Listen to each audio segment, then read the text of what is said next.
Hello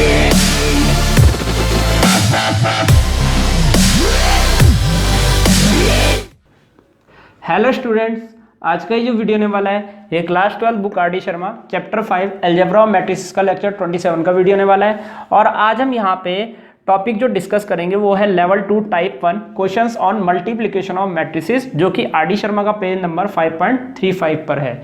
तो यहाँ पे देखिए मैंने सीधा सीधा इस पेज पे जंप कर दिया, तो इसके पीछे मैं रीजन बता देता हूँ। जो टाइप 3 आपका क्वेश्चंस बेस्ड ऑन पीएमआई यानी कि प्रिंसिपल ऑफ मैथमेटिकल इंडक्शन, आप देख सकते हैं एक क्वेश्चन वहां पे 2004 में आया है। और मैं आपको बता दूं बोर्ड का सिलेबस तब से लेकर आज अभी तक काफी चेंज हो चुका है। 2004 में आपका बुल्लन अलजेब्रा चैप्टर था, बहुत सारे ऐसे चैप्टर थे जो अब सिलेबस से हटा दिए गए हैं। और वैसे भी आप देख सकते हो जो पीएमआई है वो आपने 11th क्लास में पढ़ा है। तो अभी जो है यहाँ पे मोस्ट प्रोबेबली चांस ये, आप पिछले 15 साल के पेपर देख लीजिए 2004 के अलावा पीएमआई के क्वेश्चन अभी भी नहीं आ रहे हैं, बिल्कुल नहीं आ रहे हैं, क्योंकि वो अब इतने इंपॉर्टेंट नहीं है पेपर के लिए। तो अभी मैं उन क्वेश्चनों को करा रहा हूं बोर्ड की प्रिपरेशन के लिए जो रेगुलर बेसिस पे पूछे जाते हैं। जैसे कि ये वाले क्वेश्चन है, ये रेगुलर बेसिस पे पूछे जाते हैं और चांसेस यही है कि अगले साल भी पेपर ऐसा ही बन के आएगा जो क्वेश्चन यहाँ पे हम करा रहे हैं। तो यहाँ पे जो प्रिंसिपल ऑफ मैथमेटिकल इंडक्शन है तो ये भी अभी उतना इंपॉर्टेंट नहीं है बोर्ड के लिए जितना पहले इंपॉर्टेंट हुआ करता था 2004 के टाइम या 2000 के आसपास। तो अभी मैं यहाँ पे जो रेगुलर बेसिस पे जो क्वेश्चन बोर्ड में आते हैं हम उनकी तैयारी करेंगे। जब हमारी उस पर कमांड आ जाएगी, जब हमें ऐसा लगेगा कि हमें कुछ एक्स्ट्रा सीखना है, कुछ एक्स्ट्रा पढ़ना है, तब आप पीएमआई के क्वेश्चन को अटेम्प्ट कर लीजिएगा, तो वो आपको फायदा देगा आगे जाकर। तो यहाँ पे अभी मतलब सीखने के लिए आप पीएमआई सीख लीजिए, ऐसा कुछ नहीं है। लेकिन अभी जो रेगुलर बेसिस पे बोर्ड में पूछे जाने वाले क्वेश्चन है हम उनको पहले कर लेते हैं। इसी प्रकार से जैसे आप टाइप 4 में भी देख सकते हैं, वहाँ मिसलिनियस एग्जाम्पल्स है कुछ, तो वहाँ पे भी वो भी पेपर के लिए उतने इंपॉर्टेंट नहीं है। वो बहुत कम चांस है, बहुत ही कम, रेयर से रेयर चांस है कि शायद 5% चांस होगा उनके आने का। मतलब कि आप 10 साल में आप ये मान के चलो 10 या 20 साल में एक बार आ सकता है वो उसका एक क्वेश्चन, और वो भी ज़्यादा मार्क्स का नहीं आएगा। तो यहाँ पे अभी हम ये मान के चलते हैं कि रेगुलर बेसिस पे जो क्वेश्चंस पूछे जाते हैं उनकी हम पहले तैयारी कर लेते हैं, क्योंकि हम यहाँ पे अलजेब्रा मैट्रिक्स में बेसिक्स को सीख रहे हैं। मल्टीप्लाई कैसे करते हैं, प्लस कैसे करते हैं मैट्रिक्स को, माइनस कैसे करते हैं मैट्रिक्स को, पहले हम वो सीख लेते हैं। तो जब आपकी पूरी बुक आर डी शर्मा खत्म हो जाएगी, फर्स्ट और सेकंड वॉल्यूम दोनों की दोनों वॉल्यूम खत्म हो जाएगी, तब जाके आप उन क्वेश्चन को अटेम्प्ट कर लीजिए। तब भी मैं आपको बताना चाहूंगा कि शायद उसके क्वेश्चन पेपर में नहीं आएंगे, 90% चांस है कि उसके क्वेश्चन पेपर में नहीं आएंगे इस साल भी। तो चलिए यहाँ पे एक चीज और बता दूं, यहाँ पे टाइप 5 जो है एप्लीकेशन ऑफ यानी कि जो आपके इस चैप्टर में बेस्ड लैंग्वेज क्वेश्चन है, इसको मैं आपको बाद में करा दूंगा। फिलहाल हम अभी बेसिक सीख रहे हैं, मल्टीप्लाई कैसे करते हैं। जब हमें उस पर कमांड आ जाएगी तब जाके हम उस लैंग्वेज क्वेश्चन को अटेम्प्ट कर सकते हैं। वो आपके वो पेपर में आएंगे, वो आ भी सकते हैं, तो उनको मैं आपको बाद में करा दूंगा। फिलहाल अभी हम बेसिक्स को सीखते हैं, मल्टीप्लाई कैसे करते हैं या क्वेश्चन को सॉल्व कैसे करते हैं, तो उनको मैं आपको बाद में करा दूंगा। मुझे नीचे कमेंट सेक्शन में बता दीजिएगा कि यहाँ पे आपको इसको कराना है टाइप 5 के क्वेश्चंस को। तो चलिए अब हम एग्जांपल नंबर 26 को डिस्कस कर लेते हैं। तो यहाँ पे बोला गया proof that product of matrices, ये वाला मैट्रिक्स और ये वाला मैट्रिक्स इज नल मैट्रिक्स। तो यहाँ पे हमें प्रूफ करना है कि इन दोनों मैट्रिक्स का प्रोडक्ट क्या हो जाएगा, नल मैट्रिक्स हो जाएगा when theta and phi differ by odd multiple of pi by 2। तो यहाँ पे हमें जब ये कंडीशन होगी तो इन दोनों का प्रोडक्ट जो आएगा वो नल मैट्रिक्स आएगा, हमें ये प्रूफ करना है। तो चलिए यहाँ पे हम इन दोनों का प्रोडक्ट कर लेते हैं। तो यहाँ पे हम सीधा सीधा लिखेंगे प्रोडक्ट ऑफ मैट्रिसेस इज, इन दोनों मैट्रिक्स का प्रोडक्ट हम कुछ इस प्रकार लिख देंगे। यहाँ पे लिखेंगे cos square theta cos theta sin theta cos theta sin theta, और यहाँ पे हो जाएगा sin स्क्वायर थीटा। उसके बाद cos square phi cos phi sin phi cos phi sin phi और sin स्क्वायर फाई, ये हो जाएगा। चलिए मल्टीप्लाई कर लेते हैं हम इनको। तो यहाँ पे हो जाएगा cos square theta into cos square phi. चलिए मल्टीप्लाई कर लेते हैं, cos square theta cos square phi plus second element multiply होगा cos theta cos phi sin theta sin phi, cos theta cos phi sine theta sine phi, जो multiply हो चुके हैं ये दोनों एलिमेंट। इसके बाद देखिए क्या होगा, कॉस्ट ये आपका मल्टीप्लाई हो चुका है, तो पहली रो पहली कॉलम, अब पहली रो दूसरी कॉलम, तो पहली रो दूसरी कॉलम में देखिए क्या होगा, यहाँ पे आएगा आपका cos square theta cos phi sine phi, cos square theta cos phi sine phi, plus फिर सेकंड एलिमेंट मल्टीप्लाई होगा, तो यहाँ पे हो जाएगा cos theta sine square phi, तो यहाँ पे हम पहले साइन स्क्वायर फाई लिख देते हैं, फिर आएगा आपका cos theta sine theta.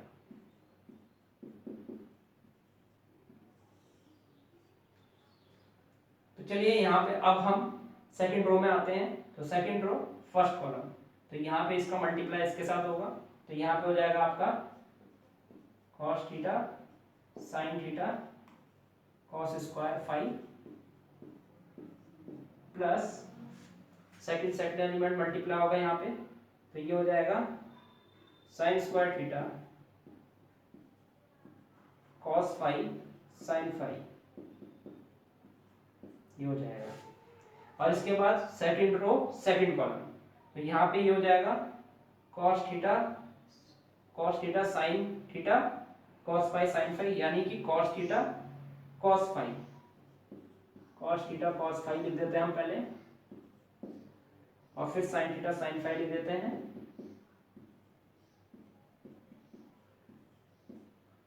Sine phi, और आगे होगा प्लस, फिर यहाँ पे जैसे कि आप देख सकते हैं फर्स्ट एलिमेंट मल्टीप्लाई करके आया, प्लस सेकंड मल्टीप्लाई करके आ जाएगा sine square theta sine square, और ये होगा, तो ये आ गया आपका, तो यहाँ पे आपको मल्टीप्लाई करके ये आ जाएगा। अब देखिए यहाँ से आपको करना क्या है, तो अगर आपको यहाँ पे डिफर बाय का मतलब होता है थीटा माइनस फाई बनाना है आपको, तो थीटा माइनस फाई बनाने के लिए आपको सबसे पहले यहाँ से कॉमन लेना होगा, जितना भी कॉमन आ रहा है सब कुछ कॉमन ले लीजिए, तो यहाँ से हमारा एक फॉर्मूला बन सकता है। तो चलिए यहाँ पे हम कॉमन ले लेते हैं, तो यहाँ पे देखिए आप देख सकते हैं यहाँ cos थीटा कॉमन आ सकता है और cos फाई भी कॉमन आ सकता है, तो यहाँ पे इस मैट्रिक्स के अंदर हम ऐसे लिख देंगे cos थीटा cos फाई, यहाँ पे ये कॉमन आ गया है, और यहाँ ब्रैकेट के अंदर यहाँ पे देखिए क्या आएगा, क्योंकि ये cos theta cos phi common आया तो एक cos थीटा और एक cos फाई बचेगा यहाँ, तो यहाँ ब्रैकेट के अंदर हम लिखेंगे cos थीटा cos फाई, और यहाँ पे प्लस ये ब्रैकेट के अंदर ही बचेगा साइन थीटा साइन फाई, ये बचेगा, ये आ जाएगा आपका पहला एलिमेंट।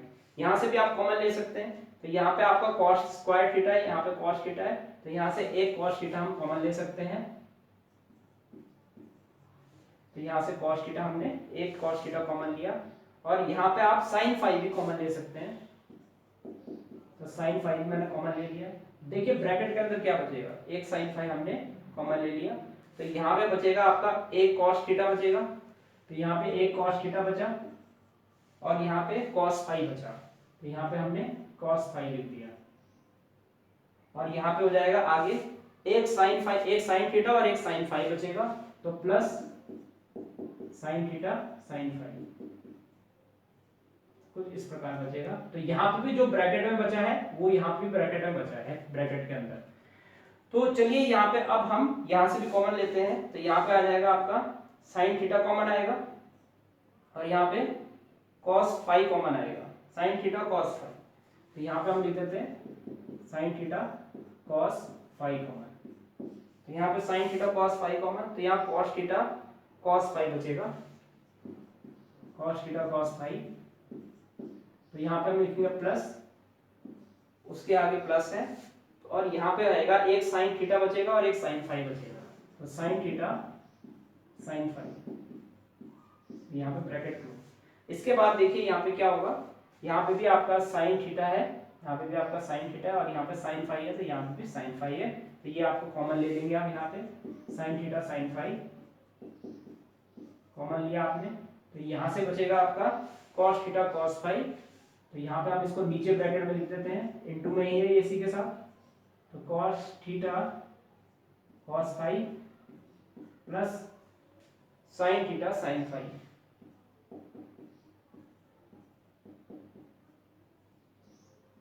ब्रैकेट में बचेगा और इस प्रकार से ये मैट्रिक्स भी बन हो जाएगी। तो यहाँ पे आप देखिए, यहाँ cos theta cos phi, sin theta sin phi, ये आपका फॉर्मूला होता है cos थीटा माइनस फाई का। यहाँ पे हम लिख देंगे cos theta cos phi cos theta minus phi. इसके बाद यहाँ पे भी वही हो जाएगा cos थीटा sin फाई, और इसमें भी ये फॉर्मूला बन जाएगा cos थीटा माइनस फाई का।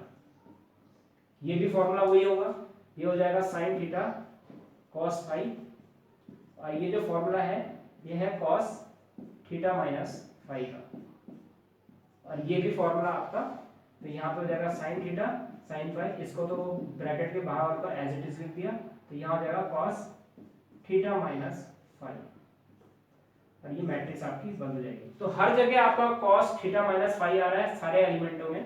तो और यहाँ पे आप देख सकते हैं कि यहाँ पे बोला गया है गिवन, यहाँ पे आपको गिवन क्या है कि यहाँ पे गिवन है आपको कि थीटा माइनस फाई, यानी कि डिफर का मतलब डिफरेंस, थीटा और फाई का जो डिफरेंस होगा वो ऑड मल्टीपल। अब मैं आपको बता दूं, जो आपको कोई भी ऑड मल्टीपल होता है उसकी जो फॉर्म होती है वो 2n+1 होती है।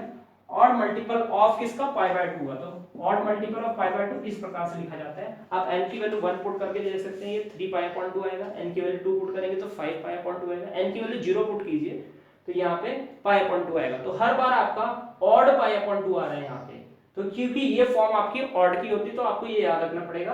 तो यहाँ से आपको करना क्या है, यहाँ पे क्योंकि यहाँ पे हर जगह ये बन रहा है cos थीटा माइनस फाई, तो taking cos on both side, तो यहाँ पे cos लेंगे तो थीटा माइनस फाई, यहाँ पे भी cos लिया तो यहाँ पे भी हम cos लेंगे, तो ब्रैकेट के अंदर आ जाएगा 2n+1 π/2। अब देखिए यहाँ पे जो cos का कोई भी ऑड मल्टीपल हो, cos π/2 लीजिए 0 होता है, cos 3π/2 लीजिए 0 होता है, cos 5π/2 लीजिए, cos ऑड π/2 हमेशा 0 होता है। तो इस हिसाब से आप कह सकते हैं कि cos 2n+1 π/2 0 होता है, तो यहाँ पे cos थीटा माइनस फाई ये क्या होता है, ये 0 के बराबर होता है। और ये जो वैल्यू है आप इस मैट्रिक्स में पुट कर देंगे, इसको इक्वेशन 1 मान लीजिए, तो यहां से हम कहेंगे यूजिंग इन 1 आप इक्वेशन 1 में यूज कर लीजिए, जो कि ये मैट्रिक्स है। जैसे ही आप इसको 0 पुट करेंगे तो first element 0, second element 0, third element 0, fourth element 0, तो यहाँ पे जो आपको यूजिंग इन 1 करके आएगा तो उसकी वजह से हमारे सारे एलिमेंट आपके 0 हो जाएंगे यहाँ पे। तो इस प्रकार से हम कह सकते हैं कि इन दोनों मैट्रिक्स का प्रोडक्ट इस कंडीशन के हिसाब से नल मैट्रिक्स है, तो यहाँ पे इक्वल टू आप नल मैट्रिक्स लिख दीजिए। इस प्रकार से यहाँ पे ये बात प्रूफ हो जाती है कि इन दोनों का प्रोडक्ट करने पर इस कंडीशन के हिसाब से यहाँ पे नल मैट्रिक्स आ जाएगी। तो इस प्रकार हमारा एग्जांपल नंबर 26 यहीं पर समाप्त होता है। तो चलिए अब हम एग्जाम्पल नंबर 28 की तरफ चलते हैं। तो देखिए एग्जाम्पल नंबर 27 काफ़ी लंबा एग्जाम्पल है, तो वो मैं अभी छोड़ रहा हूँ, उसको मैं अगले लेक्चर में आपको करा दूंगा। तो चलिए यहाँ पे हम एग्जाम्पल नंबर 28 कर लेते हैं। तो यहाँ पे देखिए आपको fx दिया हुआ है, गिवन है, और आपको ये प्रूफ करना है, ये शो करना है कि fx और fy का जो प्रोडक्ट है वो fx + y के बराबर आता है।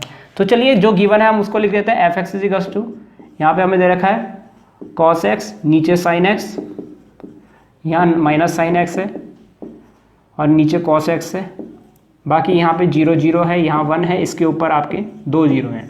तो ये आपकी fx मैट्रिक्स है। तो देख सकते हैं fx की वैल्यू तो दे रखी है, तो fy की वैल्यू देखिए क्या होगी, क्योंकि यहाँ ब्रैकेट में x है तो हर एक ट्रिग्नोमेट्रिक फंक्शन का एंगल क्या है, x है। और तो इसी के अकॉर्डिंग अगर हमें fy की वैल्यू निकालनी है तो यहाँ ब्रैकेट में y है, तो हर एक ट्रिग्नोमेट्रिक फंक्शन का ब्रैकेट जो होगा वो y हो जाएगा, यानी कि एंगल जो है y हो जाएगा। तो एंगल y होगा तो यहाँ हो जाएगा cos y, नीचे होगा sin y और उसके नीचे 0। इसी प्रकार से ये हो जाएगा माइनस sin y, नीचे हो जाएगा cos y, यहाँ पे भी 0, यहाँ पे हो जाएगा 0 0 1, तो ये आ जाएगा। तो चलिए यहाँ पे इन दोनों का प्रोडक्ट कर लेते हैं, fx fy का प्रोडक्ट नाउ करके लिख देते हैं इसको, नाउ fx fy। तो पहले fx की वैल्यू लिख देते हैं cos x sin x minus sin x cos x 0 0 1 0 0 ये है। तो यहाँ पे दूसरी मैट्रिक्स भी लिख देते हैं। तो यहाँ पे हो जाएगा आपका cos y sine y minus sine y cos y 0 0 1 0 0। तो चलिए इन दोनों को मल्टीप्लाई कर लेते हैं। तो यहाँ पे मल्टीप्लाई करेंगे, मैं इस तरफ से लिख रहा हूँ क्योंकि काफ़ी लंबा आएगा यहाँ पे। तो यहाँ पे आ जाएगा आपका first row first column multiply कर रहे हैं। तो यहाँ पे कॉस एक्स कॉस वाई और यहाँ पे आएगा minus sine x sine y. तो plus minus minus sine x sine y. तो ये आ गया। तो चलिए अब हम यहाँ पे सेकंड कॉलम की तरफ चलते हैं फर्स्ट रो के साथ। तो यहाँ हो जाएगा minus sine y cos x. तो यहाँ पे मैं minus cos x sine y लिख देता हूँ, minus cos x sine y, ये हो जाएगा। और यहाँ पे सेकंड यहाँ पे मल्टीप्लाई होगा second element minus sine x cos y, ये आ जाएगा। इसके बाद देखिए क्या होगा, और आगे 0 × 0 0 हो जाएगा। इसके बाद आपका थर्ड कॉलम की तरफ चलेंगे यहाँ पे। तो ये हो जाएगा 0 + 0 + 0। तो यहाँ पे आ जाएगा 0 0 + 0 + 0 आपका 0 आ गया। तो चलिए अब हम यहाँ पे सेकंड रो में चलेंगे। तो साइन एक्स कॉस वाई, तो यहाँ पे साइन एक्स कॉस वाई। तो सेकंड रो फर्स्ट कॉलम का पहला element plus cos x sine y plus cos x sine y, ये हो गया। तो यहाँ पे आप देख सकते हैं फर्स्ट एलिमेंट मल्टीप्लाई हुए, सेकंड एलिमेंट मल्टीप्लाई हुए, फिर आपका 0 × 0 0। तो यहाँ पे +0 तो लिखने का कोई फ़ायदा नहीं है। चलिए आप सेकंड कॉलम की तरफ चलते हैं। तो यह हो जाएगा minus sine x sine y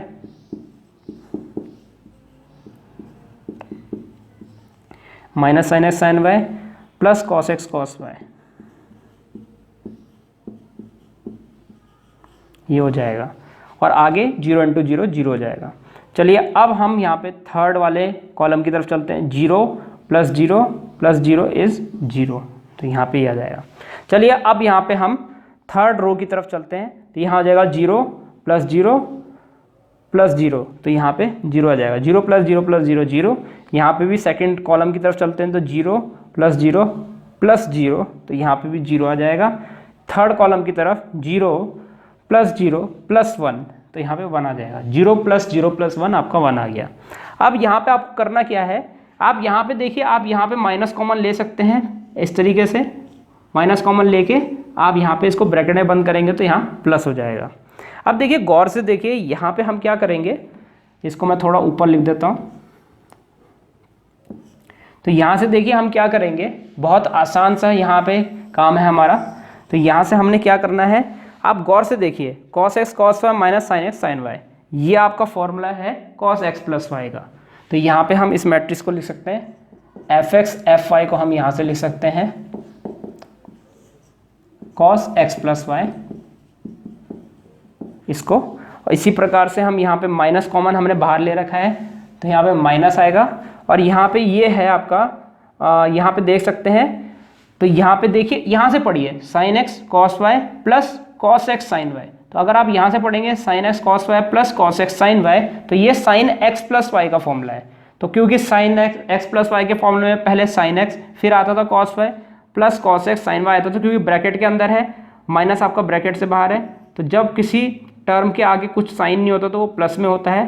तो यहाँ पे प्लस हो जाएगा, sine x cos y cos x sine y. तो ये साइन एक्स प्लस वाई है। तो माइनस कॉमन लिया हमने और यहाँ हो जाएगा साइन एक्स प्लस वाई। आगे आपका एज यूजुअल यहाँ 0 है, तो यहाँ 0 लिख दीजिए, यहाँ भी 0 है, यहाँ 0 लिख दीजिए, यहाँ 1 लिख दीजिए, इसके नीचे 0 है, यहाँ भी 0 है। तो आप देख सकते हैं बाकी सारे एलिमेंट्स को मैंने ऐसे ही लिख दिया। Sine x cos y plus cos x sine y, जैसे कि आप देख सकते हैं sine x cos y plus cos x sine y. बस यहाँ पे माइनस था, यहाँ माइनस नहीं है, तो एज यूजुअल हम यहाँ पे साइन एक्स प्लस वाई लिख देंगे। और आगे वाले फॉर्मूले में यहाँ आप देख सकते हैं कॉस, अगर आप पहले प्लस वाली टर्म बोलिए cos x cos y minus sine x sine y, तो यहाँ पे cos x cos y minus sine x sine y है, तो ये होगा आपका कॉस एक्स प्लस वाई का फॉर्मूला। तो यहाँ पे हो जाएगा कॉस एक्स प्लस वाई का फॉर्मूला। तो यहाँ पे पहले इस वाली टर्म को देखिए, माइनस इस वाली टर्म को देखिए। तो कॉस के माइनस के केस में एंगल में प्लस आता है, तो यहाँ पे आपका ये आ गया। अब जैसा कि आप देख सकते हैं, जरा इससे कंपेयर करके देखिए, सारी की सारे ट्रिग्नोमेट्री फंक्शन जो है वो वैसे ही है। जहाँ पे कॉस है वहाँ कॉस है, जहाँ माइनस साइन है वहाँ माइनस साइन है, जहाँ साइन है वहाँ साइन है, जहाँ कॉस है वहाँ कॉस है। बस अंतर ये है, यहाँ एंगल x है और यहाँ एंगल x प्लस वाई है। तो अगर मैं एंगल x वालों को fx लिख सकता हूँ, तो एंगल x प्लस वाई को मैं यहाँ पे fx प्लस वाई लिख सकता हूँ। तो इस प्रकार से आपका fx इंटू एफ वाई जो है fx प्लस वाई के बराबर आ गया। तो इस प्रकार से हमारा ये शो हो जाता है। तो यहाँ पे आप लिख सकते हैं हैंस प्रूव्ड या हैंस प्रूव्ड। तो यहाँ पे प्रूफ हो गया। तो इस प्रकार हमारा एग्जाम्पल नंबर 28 यहीं पर समाप्त होता है। तो स्टूडेंट्स, इस प्रकार ये वीडियो यहीं पर समाप्त होता है। उम्मीद है आपको वीडियो समझ आया होगा। इसके नेक्स्ट वीडियो में हम आगे के एग्जांपल्स को डिस्कस करेंगे। इस वीडियो को देखने आपका बहुत बहुत धन्यवाद। अगर आपको वीडियो समझ आया तो आप इस वीडियो को लाइक जरूर कर दीजिएगा और अपने दोस्तों को इसको शेयर जरूर कर दीजिएगा और इस चैनल को सब्सक्राइब भी जरूर कर दीजिएगा, क्योंकि मैं आगे भी इसी तरह के वीडियोज़ आपके लिए लाता रहूँगा। तो सब्सक्राइब जरूर कर दीजिएगा। फिलहाल के लिए इस वीडियो में इतना ही। मिलते हैं हमारे नेक्स्ट लेक्चर में।